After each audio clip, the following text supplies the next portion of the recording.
नमस्कार। आज हम बात कर रहे हैं डायलेक्टिकल बिहेवियर थेरेपी यानी डीबीटी के बारे में। एक ऐसा उपचार पद्धति जो मानसिक स्वास्थ्य और विशेष रूप से व्यसन, एडिक्शन जैसी गंभीर समस्याओं से जूझ रहे व्यक्तियों के लिए बेहद प्रभावशाली मानी जाती है। इस प्रशिक्षण वीडियो में आप जानेंगे डीबीटी क्या है, इसका निर्माण कैसे हुआ, यह कैसे काम करता है, इसके 4 कौशल क्षेत्र कौन से हैं और व्यसन से जूझ रहे लोगों के लिए डीबीटी कैसे कारगर सिद्ध होती है।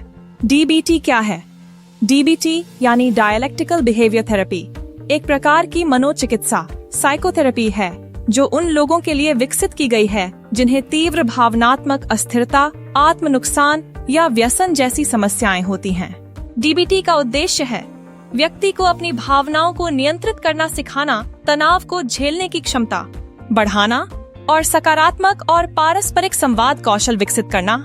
यह थेरेपी विशेष रूप से उन लोगों के लिए उपयुक्त है जिन्हें पारंपरिक सीटी से अपेक्षित लाभ नहीं मिलता। डीबीटी की उत्पत्ति, ओरिजिन ऑफ डीबीटी की स्थापना की डॉक्टर मार्शा लिनेहान ने 1980 के दशक की शुरुआत में की। यह थेरेपी मूलतः बॉर्डरलाइन पर्सनालिटी डिसऑर्डर (बीपीडी) से पीड़ित लोगों की तीव्र भावनात्मक समस्याओं और आत्महानि प्रवृत्तियों के समाधान के लिए विकसित की गई थी।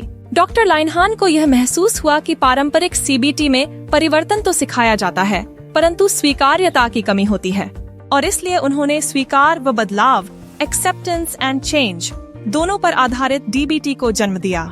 डीबीटी का सिद्धांत। डायलेक्टिक्स डीबीटी का आधार है। डायलेक्टिक्स यानी 2 विरोधी विचारों का संतुलन। एक ओर व्यक्ति को स्वीकार करना सिखाया जाता है, मैं जैसा हूँ वैसा ठीक हूँ, और दूसरी ओर उसे बदलाव के लिए प्रेरित किया जाता है, मुझे कुछ चीजें सुधारनी होंगी। यही विरोधाभास यानी डायलेक्टिक डीबीटी को प्रभावशाली बनाता है। डीबीटी की संरचना, स्ट्रक्चर ऑफ डीबीटी। डीबीटी की थेरेपी 4 भागों में विभाजित होती है। 8. वैयक्तिक थेरेपी, इंडिविजुअल थेरेपी, साप्ताहिक सत्र जहां थेरेपिस्ट और क्लाइंट एक से एक बात करते हैं। समस्याओं की गहराई से जांच की जाती है और डीबीटी कौशल लागू करने की योजना बनाई जाती है। 2. समूह कौशल प्रशिक्षण, ग्रुप स्किल्स ट्रेनिंग। डीबीटी के 4 मुख्य कौशल क्षेत्रों की शिक्षा दी जाती है। माइंडफुलनेस, डिस्ट्रेस टॉलरेंस, तनाव सहनशीलता, इमोशन रेगुलेशन, भावना नियंत्रण, इंटरपर्सनल इफेक्टिवनेस, पारस्परिक संवाद कौशल। 3. Telephone coaching. क्लाइंट जब भावनात्मक संकट में हो तब वह थेरेपिस्ट से फोन पर मार्गदर्शन ले सकता है। 4. Therapist consultation team. DBT therapists के लिए समूह समर्थन ताकि वे अधिक प्रभावशाली, संवेदनशील और प्रशिक्षित बने रहें। डीबीटी के 4 कौशल क्षेत्र। 8. माइंडफुलनेस।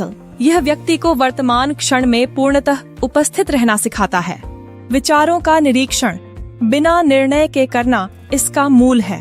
उदाहरण, ध्यान धारणा, सांस पर ध्यान केंद्रित करना, शरीर की संवेदनाओं को महसूस करना। 2. तनाव सहनशीलता, डिस्ट्रेस टॉलरेंस, जीवन की कठिनाइयों से भागने की बजाय उनसे निपटना सिखाता है। यह सिखाता है कि हर समस्या को तुरंत हल करना जरूरी नहीं, कभी कभी सहनशीलता ही समाधान है। उदाहरण, स्व शांतता तंत्र, व्याकुलता कम करने की युक्तियां, संकट योजना बनाना। 3. भावना नियंत्रण,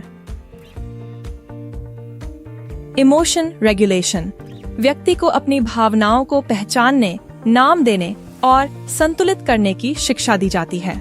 उदाहरण, मुझे गुस्सा आ रहा है कहने के बजाय मुझे अपने अधिकारों की अनदेखी महसूस हो रही है। 4. पारस्परिक संवाद कौशल, इंटरपर्सनल इफेक्टिवनेस। यह कौशल लोगों को प्रभावी संवाद, आत्मसंयम और रिश्तों में संतुलन बनाए रखने में मदद करता है। उदाहरण, डियर मैन तंत्र। डी. डिस्क्राइब, समस्या का वर्णन करें। ई. एक्सप्रेस, अपनी भावना व्यक्त करें। ए. असर्ट, अधिकार पूर्वक बात रखें। आर. रीइंफोर्स, सकारात्मक व्यवहार को बल दें। एम. माइंडफुलनेस, सजग रहें। अपीयर कॉन्फिडेंट, आत्मविश्वास रखें। N. Negotiate. संवाद करते रहें। DBT और व्यसन प्रबंधन। अब बात करते हैं DBT की उपयोगिता की, व्यसन या एडिक्शन से जूझ रहे लोगों के लिए। DBT ऐसे क्लाइंट्स के लिए प्रभावी है जो बार बार रिलैप्स करते हैं, नशे से मुक्ति की चाह रखते हैं, लेकिन आंतरिक द्वंद्व से जूझते हैं, व्यसन से जुड़ी शर्म और आत्मग्लानि के कारण व्यवहार बदल नहीं पाते। DBT इनकी मदद करता है नशे के ट्रिगर्स को समझने में, नकारात्मक सोचों को स्वीकार और सुधारने में, भावनात्मक संतुलन बनाने में और पुनः वापसी से बचने की रणनीति तैयार करने में। DBT के प्रभाव। Impact of DBT। आत्महत्या और आत्महानि की घटनाओं में उल्लेखनीय कमी, क्लाइंट के आत्मविश्वास, संबंधों और निर्णय क्षमता में सुधार, दीर्घकालीन नशा पुनरावृत्ति में गिरावट। निष्कर्ष। भावनाएं शत्रु नहीं हैं, उन्हें समझना ही परिवर्तन की शुरुआत है। DBT न सिर्फ थेरेपी है, यह एक जीवन शैली, एक विकास यात्रा और एक स्वस्थ विकल्प है। आइए स्वीकार करें, बदलें और जुड़ें एक नवीन मानसिक आरोग्य क्रांति से। धन्यवाद।